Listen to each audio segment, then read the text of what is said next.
In this short video tutorial, L will show you how to turn off Google Smart Lock on your Android device. Google Smart Lock is a handy feature that allows you to unlock your phone quickly and easily. However, if you no longer want to use this feature, or if it's causing any inconvenience, I will guide you through the process of disabling it. To get started, swipe down from the top, just like this, and then tap on the gear icon at the top right corner of the screen.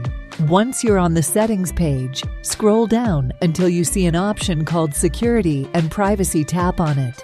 After that, scroll down to the bottom and tap Other Security Settings. What you want to do next is scroll down to the bottom and tap Trust Agents to turn off Google Smart Lock on your Android device. Simply toggle off this switch over here. Now you've successfully disabled Google Smart Lock on your Android device. So that wraps up this tutorial. If you have any questions about this whole process, please let me know in the comments section below. And if this video helped you out, please give it a big thumbs up and subscribe to this channel for more tutorial videos like this one. Thank you so much for watching and have a good day. Don't forget to like, share, and subscribe our YouTube video.